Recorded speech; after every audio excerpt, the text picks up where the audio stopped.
This week's conversation with Jacqueline Fox is sponsored by Sassy Jack's Stitchery.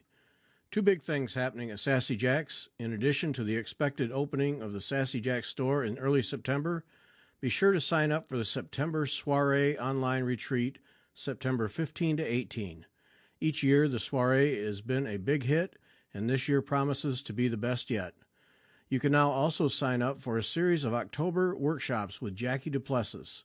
The October 3 and 4 workshop is called Hold Dear, a beautifully decorated tiger maple project box with 2 storage areas and a pincushion in the lid. That's followed by Love That Red, a drawn thread sewing roll-up sampler on October 5 and 6. Then October 7 will be a bit of a mystery that will involve a fall flame stitch and a beautiful bespoke wooden box. Then on October 8, you can stitch the Morning Glory work basket. Sign up for all of these workshops is by email only. Also, Kim is thinking about starting a linen club. Share your thoughts on the Sassy Jacks Facebook page. Much more information about all Sassy Jacks activities is available through the Sassy Jacks website, sassyjacksstitchery.com, the Jacks Journal newsletter, or the Sassy Jacks Facebook page. It's going to be a busy fall at Sassy Jacks Stitchery. Don't miss out. And now, our conversation with Jacqueline Fox.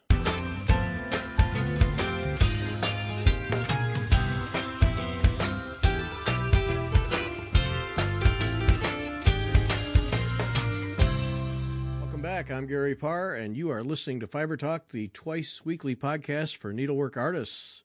Our artist this week from Waxing Moon Designs, Jacqueline Fox. Jackie, welcome. Thanks, Gary. Good to be. Fun stuff you do. Fun stuff. Well, I think stitching should be fun. I mean, I'm one of those people that likes kind of instant gratification, or maybe not instant, but quick gratification. So I like small projects, and I think a lot of other stitchers do too. So that's kind of what I focus on. Yeah, it's the lifeblood of cross stitch. I think no question about it. Is those small items. People like to do them, stitch them, finish them, hang them up, do whatever. So, yeah. And there are some people that just adore doing those giant projects where, you know, every square inch is filled with solid stitches. But so even they, I think, sometimes need to have a little bit of in between those big projects and pick up something smaller. So, yep. Yeah. Yeah, the full coverage people I admire, period. Yeah. Me too. I could never do that. I've done some, I have a series of monthly samplers that I did that were larger, and I stitched all of those myself, stitched the models, and they took a good bit of time to do, and I was ready for some small things after doing 12 of those. Those full coverage people, all kinds of respect for them, but I don't want anything to do with it. Yep. When they finish them and they put up a picture and show themselves holding the thing up, it's like, wow, that's so impressive. It really is. And those are the things that you really, those type of projects, you really want those preserved and framed properly, because you've got so many hours, sometimes worth of work into them, that they really are heirlooms. Oh, yeah, no question. Yeah.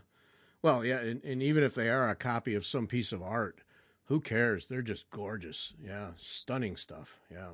They are. And, you know, it's the craftsmanship that's gone into it. Right. That is, because, you know, cross stitch is like anything else. You have to practice to get good at it. And it shows. Yeah. Yeah. People who do it well, it definitely shows. Yep. Yeah. I always want to, I think what they should do with most of them is they should show a before so we can see the pile of skeins of floss that they have to buy just to do it. Oh my gosh. Yes. Yeah. And just the blank canvas, and or even just show when they've got, you know, a few stitches done, and just to get an idea of the size of the stitch versus the size of the finished piece. Yeah. I mean, it's impressive. It sure is. It sure is. Yep. So I love the story about how you named your business, Waxing Moon Designs. Yes. I was looking for an unusual name.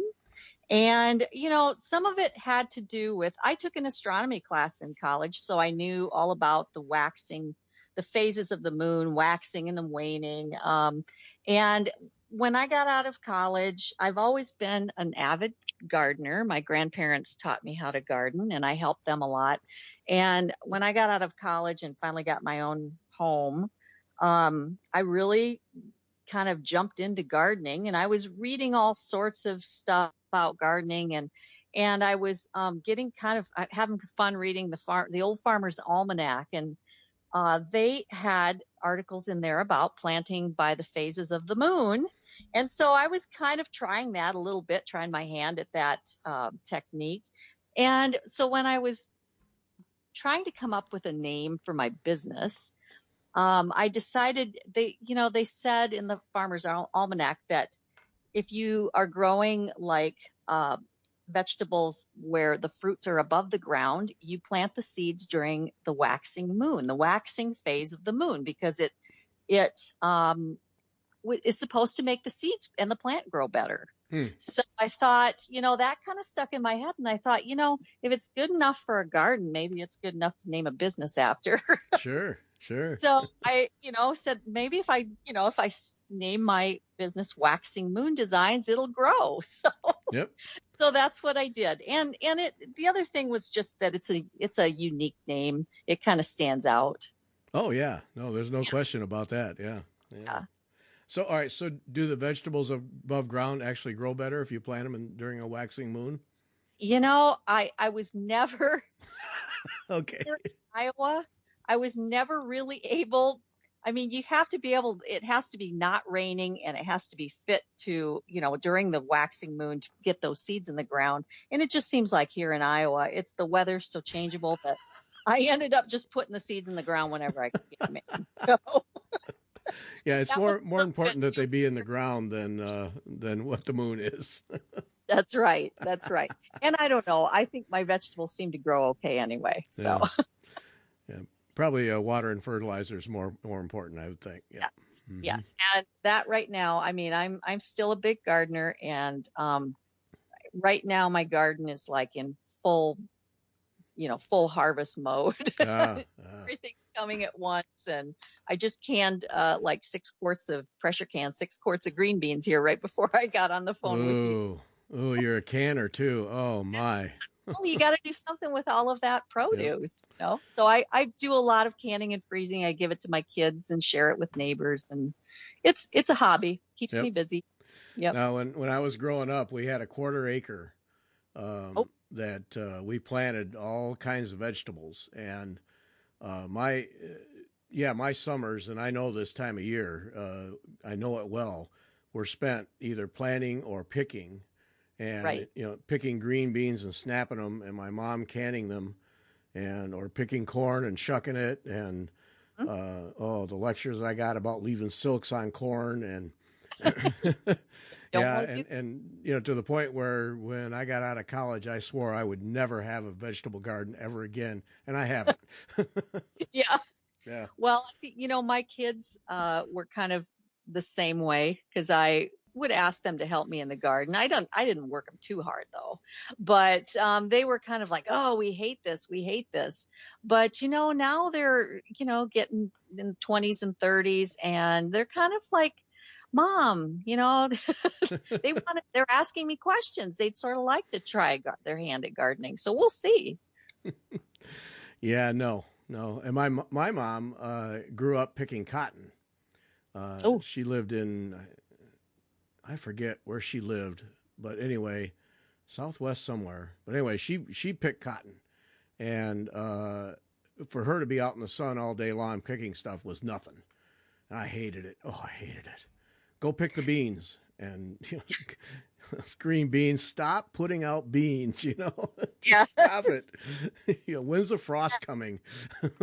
Yeah. It's not. I enjoy planting in the spring, and I do enjoy the harvest, but I'll tell you, here in Iowa, when it is 90 some degrees and the humidity is high, the one thing that I really hate to do is weed. And But that's part of it too. Yeah, yeah, that goes along with it. Yeah, no, Yeah. that's exactly why I don't have and never will have a vegetable garden ever again. No, no. There's farmers markets in St. Louis, That's right? right. That's right. Plenty of them. Yep.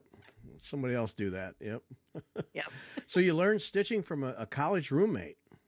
I did. I've always been very crafty, and my grandmother taught me how to embroider. Okay, wait, back that up. Okay, so we hear that a lot that Hmm. people have been crafty.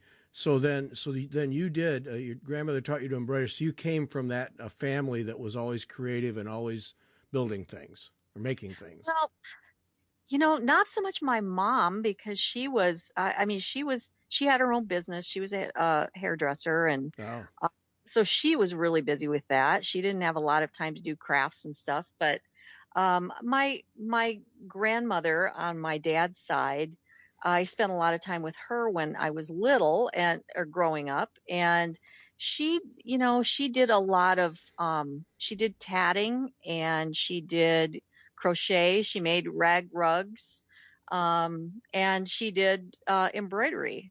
And so she did teach me how to do those things, but I had never tried cross stitch until I got into college, and that would have been like 1982. And my roommate, saw her working on something and asked her what it was, and she showed me how to do it. And I took to it like a duck to water, I guess. Kind of got hooked on it. And what is it about cross stitch compared to embroidery? I think I enjoy the repetitiveness of Okay. the cross stitch because I find it very relaxing and kind of meditative. It's just a series of X's, and but yet so it makes it very simple. But at the same time, it's you do have to pay attention to what you're doing and count your stitches, and it's very precise, and I like that. I also do some embroidery on my own, just kind of the more of the free form embroidery, and the different embroidery stitches that are different from cross stitch. Yeah. But the cross stitch is always what I come back to. It's just I find it very relaxing. I stitch a lot of my own models, and even after all these years, I still enjoy stitching them. So, So you like that working on the grid part. yes, I Okay. do. Yeah. Do. Huh? No, It I'm curious because I just started a crewel embroidery piece here a couple weeks ago, and hadn't done any crewel embroidery for some time or any embroidery of any kind for some time, and that there's no grid I have to stick to is an adjustment. That it took me a minute to wait a minute. I can put this really anywhere I want it. That's yeah. right. Yeah. It's just a different. I don't know. I feel like I like the challenge of designing for cross stitch as well because of the restrictions kind of that you have with the grid system. I Hmm. mean, sometimes it's challenging to get all of the detail that you want in a piece without making it too big. And that's what I mean. You can put a lot of detail in if you're doing a big giant piece, but when you're doing maybe a I don't know 60 by 70 stitch piece design, that's you're kind of limited in the amount of detail that you can put in. So it can be kind of challenging to come up with something that is recognizable. Yeah, yeah. Yeah. So, but I enjoy that. I mean, it can be challenging at times, but I like that. So. So an art background of some kind, or you just Yes, I went to Iowa State University and I have an art education degree. So I came back. I was already engaged to my husband now. We dated all through my college years. oh, And he that's was, romantic. Now that's nice. yeah. Yes, we started dating when I was 16. I was still in No, high school. So, really? Yeah. Oh, that's fantastic. You're the only the second couple I've ever met that met in high school. Wow, that is so impressive. Yeah. Yeah. Yeah. So he was already employed here back in my hometown. And so I knew that I needed to have a degree in something. I was a commercial art major Hmm. and like graphic design, but I decided to switch to education because I thought I'd have a better chance at finding employment, where I wanted to live. Which I did. I taught middle school art for a few years, but we have had some problems with declining enrollment in these parts of the country. Yeah. A lot of kids leave. A lot of the families have moved away from the rural areas, and so not as many kids. So our little school system kind of downsized a little bit, and they kind of rolled the middle school art position in with the high school. So I did substitute teaching after that, and I decided to start my own business. I started doing freelancing for magazines Oh, and okay. fieldwork magazines. Yeah. Uh-huh. Yeah. Yeah. Middle school. That was my first teaching job. Was middle school science. Six, two classes of sixth, seventh, and eighth grade. You want to talk about? Well, you know the spectrum right there, Yes. from Yes. elementary to know it all eighth graders. Yeah. Yes, exactly. They can be really fun and really frustrating at the same Yep. time. Yep. Middle school. That's a day of teaching every day. Yep. Yes. Holy smokes. Yeah. So, all right. So that's interesting. So you did for needlework magazines. So is that where the designing part comes in? As you start saying, "Hey, I could do this too," or Yeah, I started kind of designing for myself when I was in college, just doing, trying. I bought some graph paper and from an art supply store, and I started charting out some real simple little designs for myself. And old school graph yeah, paper? yes. And when I got graduated from college, and I decided to start submitting my designs to magazines to see if they would buy them. Those designs were on graph paper. I mean, there were at that time, that was in the early 90s, late 80s, early 90s, and there were not any, computer programs. Well, there Yeah. were very few computers at that Right. time. Right. Yeah. But so yeah, I bought graph paper and I used colored pencils and freehand drew everything and, colored it all in with colored pencils. And it was a process. So yeah. And if you make a mistake, that was, real fun to try to correct a mistake too Right. on the Right. chart. Yeah. But no, I was I just decided, I'm gonna submit some of these to these like Leisure Arts and Cross Stitch magazine, Cross Stitch and Country Crafts. Those, I don't know if you remember those Oh, magazines. do I? Oh, yeah. Yeah. And one of the big ones that I did a lot of work for was a company called the Needlecraft Shop out of Texas, and they had, I think, For the Love of Cross Stitch magazine. Hmm.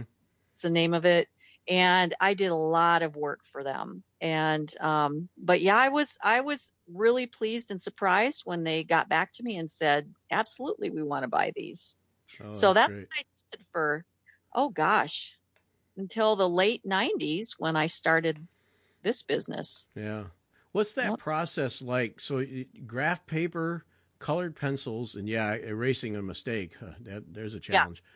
But Yeah. so then when you get done, so if you're going to submit to a magazine, then so when you get it charted, then you stitch it, and then do you send them the graph paper? Is that what it is?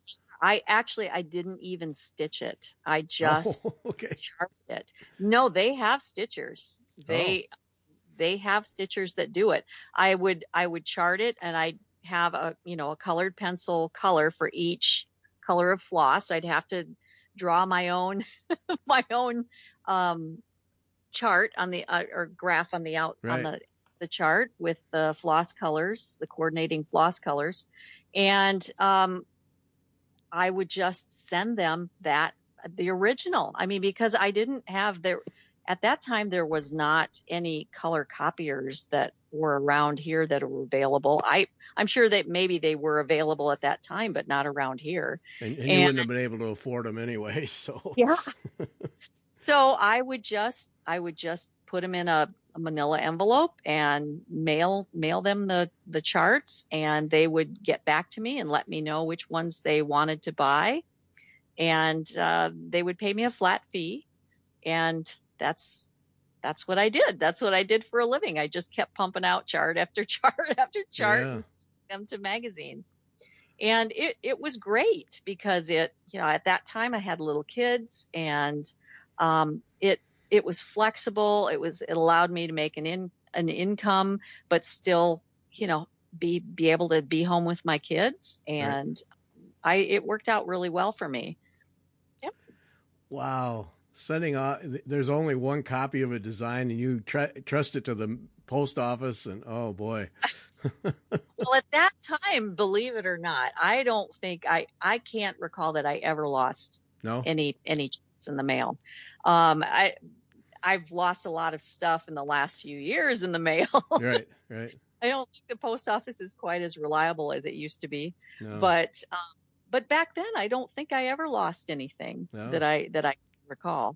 But yeah, it's taking a risk because that's a lot of hours in some of those charts. Right. Well, yeah, yeah, and that's the whole thing. That's why it's so interesting, because these days, you'd have a color printout that you do in your home, and you'd have photographs and all kinds of things, and we think nothing of it. But yeah, that none of that existed then. Yeah, we didn't even have Right. cell phones. Didn't exist. None of it. Yeah. Right. Yeah. Yeah. So then Yeah. when one showed up in a magazine, that was the great reveal for you then, right?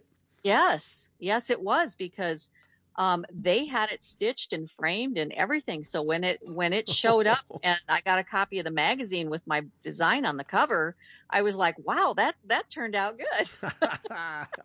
Because you never quite, as a designer, and I still run into this where I'm never quite 100% sure that two colors are going to look great together, Right. and which is until it's actually on the fabric, and which is why I stitch a lot of my own models, because sometimes I find myself making corrections as I go along, Mm-hmm. deciding to change a color here or there, and can't do that if you hire a model stitcher. So Right. Right.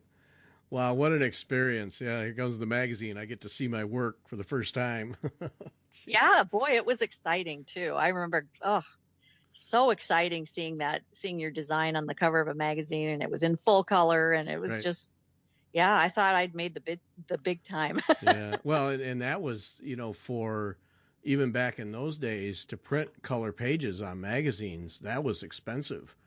Yes. So to produce those things, that was every page, because I was editing trade magazines at the time, and we'd have, and at that time, we would have meetings. All right, this one, these two articles are going to be in color because we have really good photos, and the rest are all going to be black and white, because you had a budget for how many color pages you could have. And yeah, it was very expensive. And now it's, why would you print black and white? Right. Yeah, Right. yeah, Yeah, and I ran into that. I remember when I started in 1998. Or 97 is when I decided to start doing my own designs and publishing my own leaflets. And I can still remember I'd have black and white printing done, and then I'd have to take a photograph with a 35 millimeter camera of my model and take the film up to the developer. The only place here in town was there was a drugstore on the corner on Main Street, and I would take the film up to them, and they would have to send it away right, to someplace in Wisconsin. So right, I'd have to wait for several days before I'd get the photos back. And then it was hit and miss because, if the lighting wasn't right, you just never knew how the photo was going to turn out right. till you got those prints back. And it kind of depended on the developer too, if Sure. they underexposed or overexposed. Yeah. So it was always kind of a, on pins and needles waiting to see if I was going to be able to use any of those photographs or if I was going to have to retake the whole thing, another roll of film. But yeah, that was fun, and I don't miss those No, days. no. Yeah, because that's weeks. Weeks go by if you, especially if you have to redo it. Where now it's just seconds and minutes. And Yes, yeah, exactly. Now I take a picture of my models with my cell phone, and right. then I email it to my computer. I email the photo, and Yep. then I just lay everything out on my computer. I send the leaflet layout to Vistaprint, and within like usually a week and a half, I get my leaflets full color printed back in the mail. Yep. So it's so much quicker now, and Yeah. yeah. Yep, it really is. So did you so out of this, did Waxing Moon Designs just evolve, or did you sit down one day and say, I need to make a business out of this? I decided, after, oh gosh, I was doing magazine work for, probably close to 10 years. And finally one day I just decided, I was selling my designs, for a flat fee and selling all the rights because Oh, that's what the they invest a lot into, they invest in having the model stitched and all the photography and the framing and all of that, so they've got money invested in that, so and they so so they, they got full rights then. they Wow. got full rights. And Wow. they paid me what at the time was a fair price for that, for the amount of hours that I put into it. So that worked out fine. But as time went on, I started noticing I was going to more needlecraft shows. I'd drive to Des Moines. There was a needlecraft show down there where the designers would have their booths set up, and just seeing how other designers were publishing their own designs and Hmm. selling designs. And I thought, I could do that, and I would be able to keep the rights. And instead of just getting a flat fee, I'd be able to, one design would produce a lot more income over a longer period of time. And so that's what made me decide to start my own publishing business and the Waxing Moon. And and I kind of laugh because I decided to start this business, and I had two sons at the time, and the youngest one had just started kindergarten, and I thought, this is the great time. I'm going to have all this time to work on my business while the kids are at school. And darned if my daughter didn't decide to be born. So she so it's kind of like, okay, I guess I'm going to run a business and have a new baby at the same time. But made it a little bit more interesting, but we made it through, and it worked out. So Yeah, but the real benefit then through all of that time is you're not having to be at an office at 9 in the morning. So you exactly. can work it out. So that's great that you made it work that way.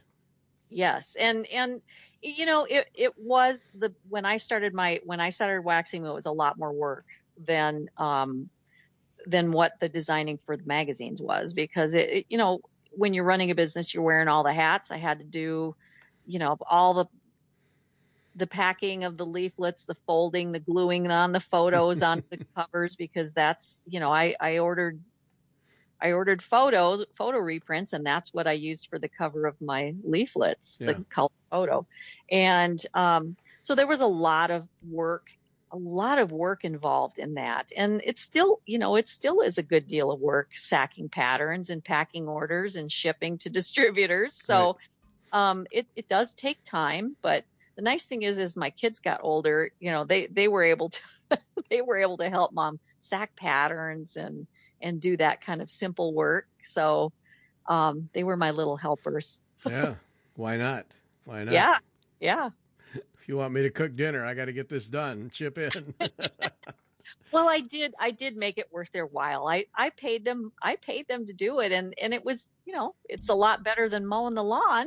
You bet. It's a lot easier than mowing the lawn. So they didn't complain too much, but it was, it's tedious work when you're sacking hundreds and hundreds of Right, patterns. right. Yeah. Yeah, I always marvel at that because, if I buy a chart that comes in one of those plastic sleeves and take Mhm. it out and then want to put it back in, and every now and then I'll stop and think, oh, if I had to do hundreds of these like designers do, there must be a skill level or some technique you use to get them in there quickly Uh, because, I I could sack patterns with my eyes closed. I mean, I've done so many over the years.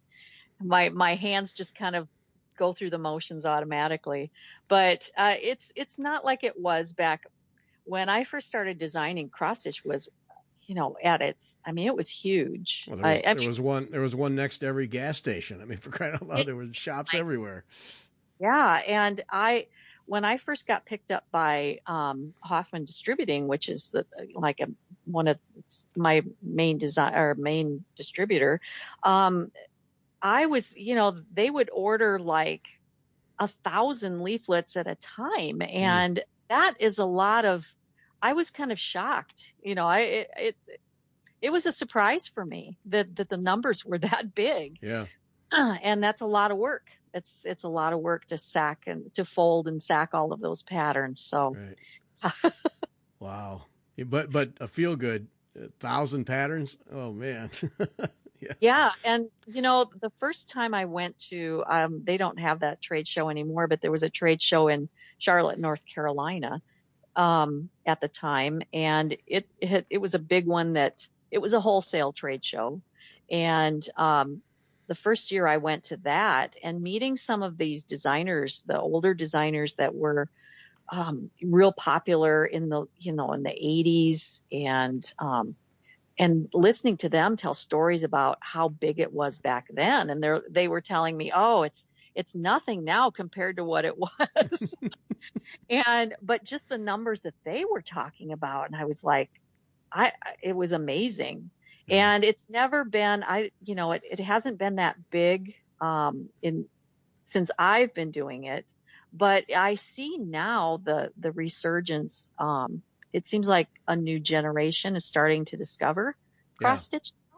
Yeah, which is it's great, and I'm seeing the numbers, the interest pick back up again, and it's wonderful. So The internet has played a major role in that, and not just the pandemic internet, but the internet even before that. There's just been a whole different communication channel. But yeah, back those days, that was just stores. That's the only option you had.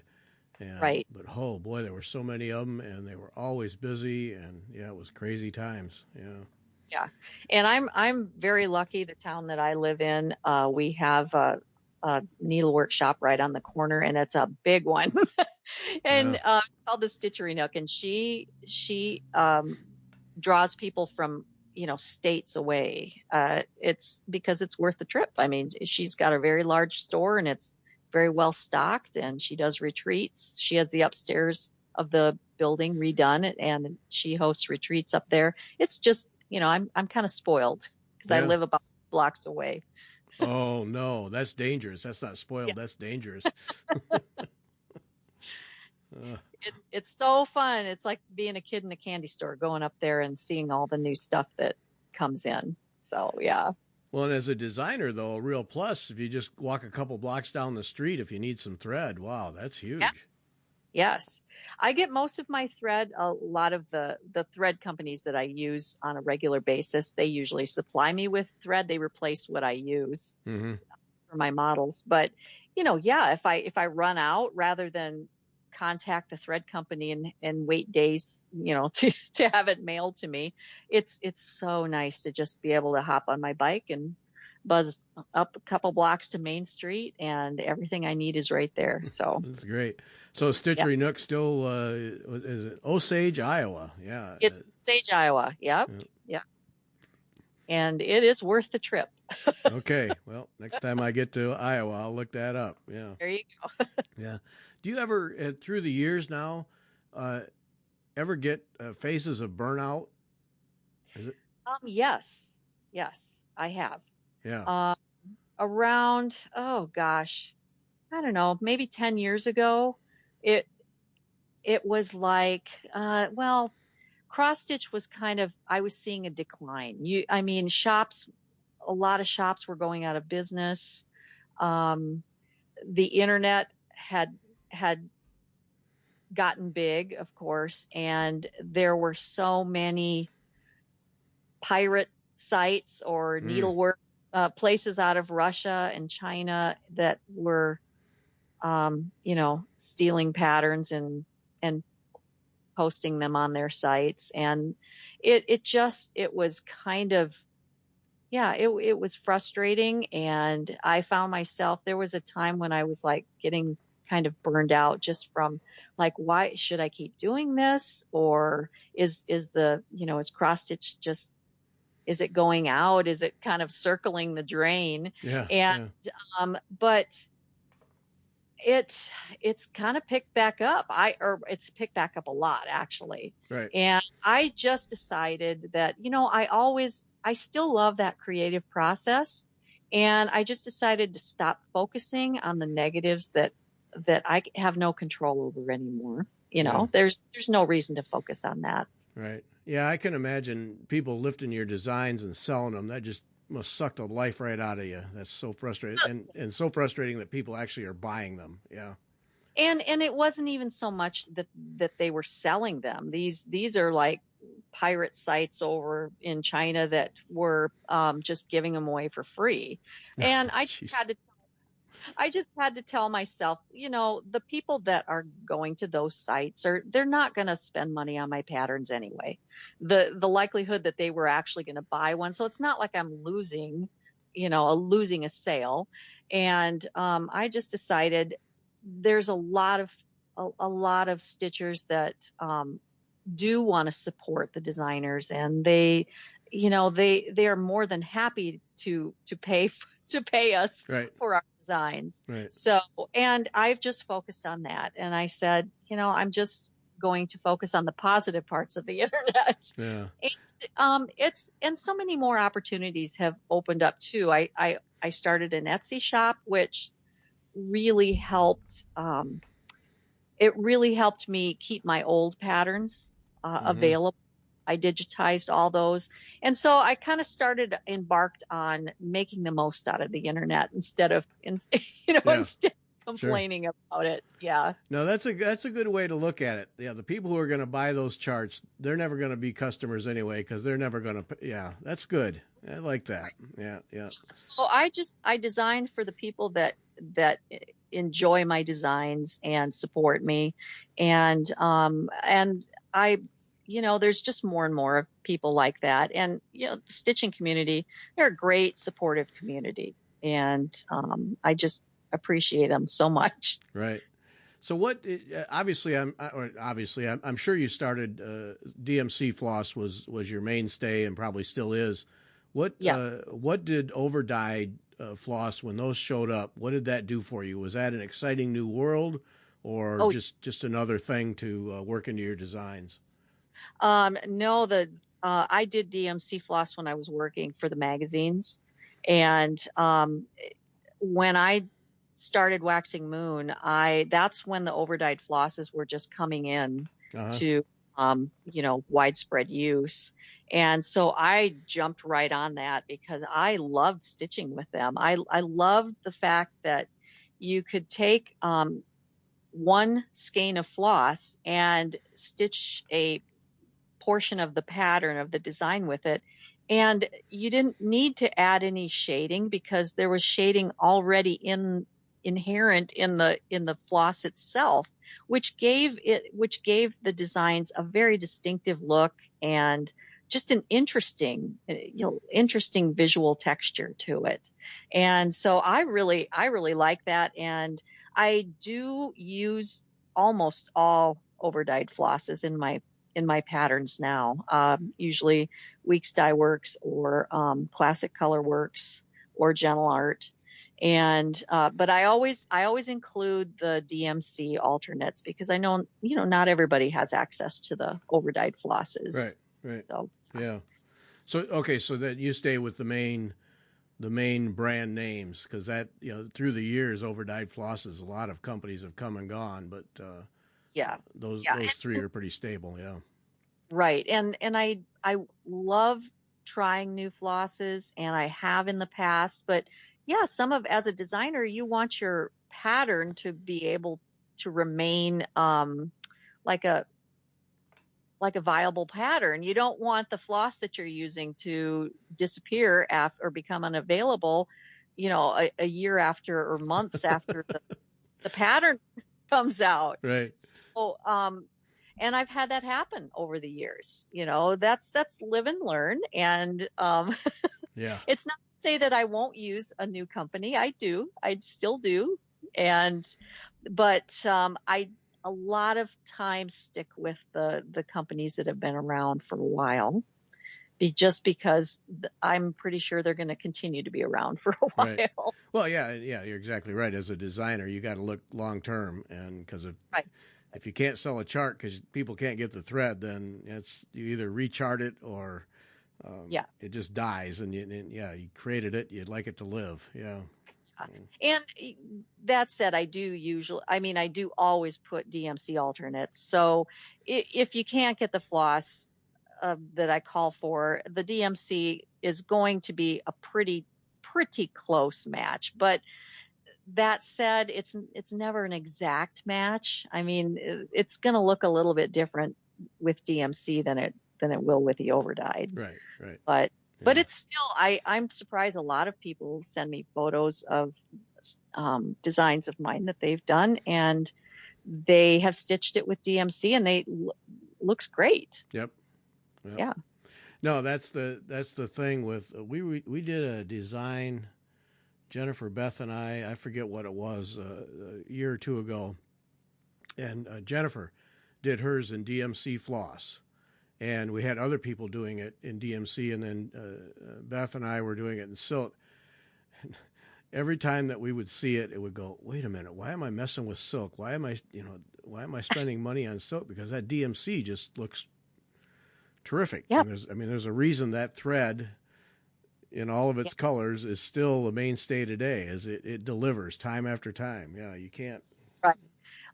My only thing with DMC is that, you're getting more of a flat color, and my designs, because they are pretty simple, I don't have a ton of color changes, which is why I use the overdyed, because it adds that visual texture, without to change to a different shade of floss. And so when you're stitching with the DMC, you're not getting those subtle color variations that you get with the overdyed.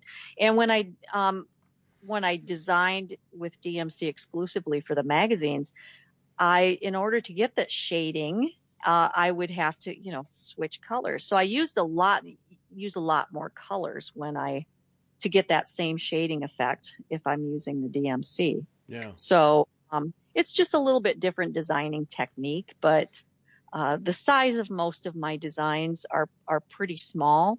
So the DMC usually, it's a little flatter in color, but it still looks good. I'm impressed with with how good it looks when I see the pictures of the ones that are stitched with DMC. Right. Oh yeah, it still works. It still works.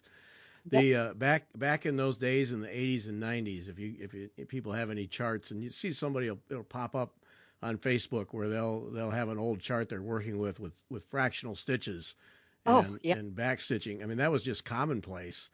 Yes. All the time, and now people don't want anything to do with it. And to me, they add such a nice flavor to it. Did you do fractional stitches early on and then get away from them, or do you still use them? Excuse me, I still use fractional stitches sometimes. If I feel like I have to have a fractional stitch to get the detail, and I use some back stitching for detail, obviously, but if I can do it without a fractional stitch, I like to do that, because my whole thing is making it, my designs, I want them to be fun to stitch. And sometimes you get too many fractional stitches and it's not so much fun anymore. It can get tedious and more apt to make a mistake and get frustrated. But I used to use a lot more fractional stitches when I designed for magazines because I had a whole different style Oh, back in those days when I was designing for magazines, because they would tell me what they wanted. They would give me an idea of what they wanted to see, and so that's what I gave them. I kind of designed for their for the look that they wanted to have in their magazine. mm-hmm. But when I started my own business, I focused more on um, kind of ease of stitching. I wanted my designs to be very doable. Some of them are a little more challenging, but a lot of my designs are doable for someone who's just starting, who's just learning, or who's maybe just getting back into it after a long hiatus. And the whole thing with cross stitching, I think, in my opinion, I do it for enjoyment and it should be fun. And so I try to make my designs enjoyable. I want the stitchers to enjoy themselves and have fun while they're working on them. And I get that a lot from people. They're like, this was really fun to stitch. Not a lot of color changes, not a lot of fractional stitches. And so it goes really quickly and they get a nice little finished product in a short amount of time. And that makes me happy that it makes them happy. Right. Well, that's what I noticed about your designs is clearly that they are approachable at all levels, particularly and especially at the beginner level. But there also is they don't look beginner to me. There's a level of sophistication, I guess, but yeah, they don't look like something that you would give to a 10-year-old who's just figuring out how to thread a needle. And so there's just a real nice look to them without them being overly challenging. So it's, Yes. and I think that's an interesting area to work in. Can you add, can you have a little bit of a more advanced look without it being difficult to do? And so, they work out. Yes. Yes. And I think as I kind of evolve as a designer, and because when I first started, my style was a little bit different than it is now. Mm-hmm. And I just sort of came naturally. The more I designed and the more patterns I put out, and I would see what would sell well versus what wouldn't sell as well. I just I just kind of gradually found a look that, and I really didn't even notice, but I had other people talk to me about it, and they're like, oh, I can tell that you designed that. Your designs have a certain look about them. Mm-hmm. And as a designer, I didn't really see, I didn't really see that they had a certain look until later on. And then I'm kind of looking back at my catalog going, yeah, I guess I can see that now. But yeah, it's just something that has evolved, and my main focus it has been to keep my designs doable and approachable and fun to do.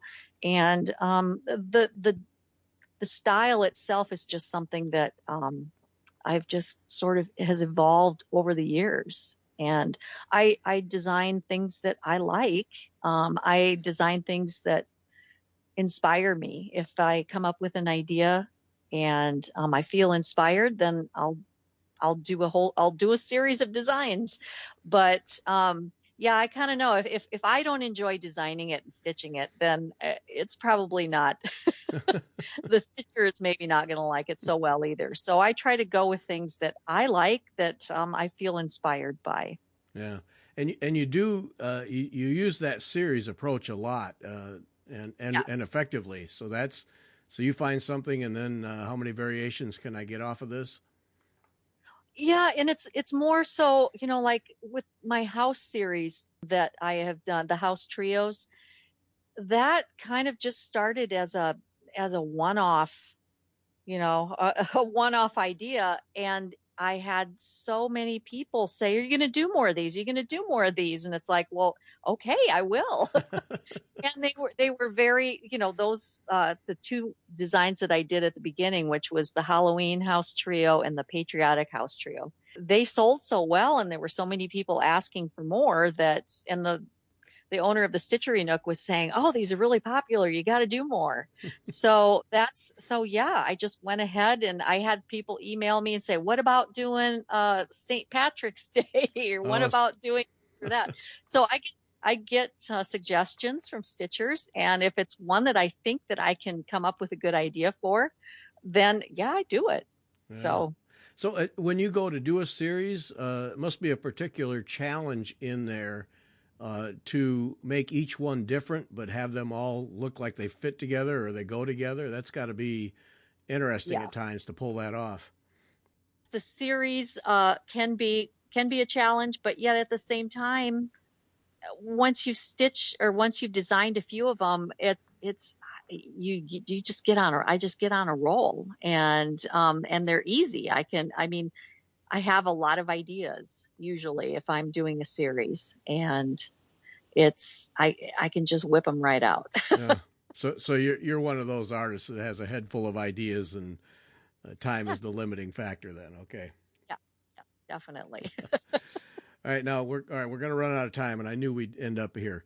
So you're also, I got to learn about the greeting cards, but then you're also doing some rug hooking and punch needle designs. Oh, I haven't, not so much anymore. I used to do greeting card design. I Oh, you're haven't not done it. doing, oh, because they look Well, terrific. Oh, I do have some designs that are still available on an online venue called Greeting Card Universe, and they're a print, like a print to order company, and people can just go on there and order cards from there. And I do have some card designs still up on there, but it's been a while since I've done card designs. And I've also done, I was selling quite a few of my custom rug design patterns and on my Etsy shop, and also punch needle. But even though I love doing those things, the cross stitch has gotten busier. I mean, I've really gotten, the market has really picked up for cross stitch again. And so that's it's always been my bread and butter, and it's my specialty. And so I tend to put most of my time into the cross stitch. hey, I don't blame you. I don't blame you. Yeah. Those greeting cards are great. They really look good. So are those painted first or? Those were all hand done. All of my greeting card designs are hand. I either used colored pencils or acrylic paints to do them, and did it the old school way. I Oh, I didn't use any. I mean, there's no like Illustrator or computer illustration or anything. It's just all hand stuff. oh, they look great. And then I looked and then I was looking back at your Etsy store to see if they had become cross stitch designs. And I didn't find any. No, no. It's totally different styles. And part of the reason is I find that my greeting card designs are very detailed. I tend to do very realistic looking, Yeah. detailed things. And, you just can't, I couldn't do that. That wouldn't translate well into the size of cross stitch patterns that I Yeah. do. Yeah. I'd have to do those great big giant things to get all that detail in. No, not that. No. Well, they look great. Yeah, I was actually going to show them to my wife. She needs to buy some.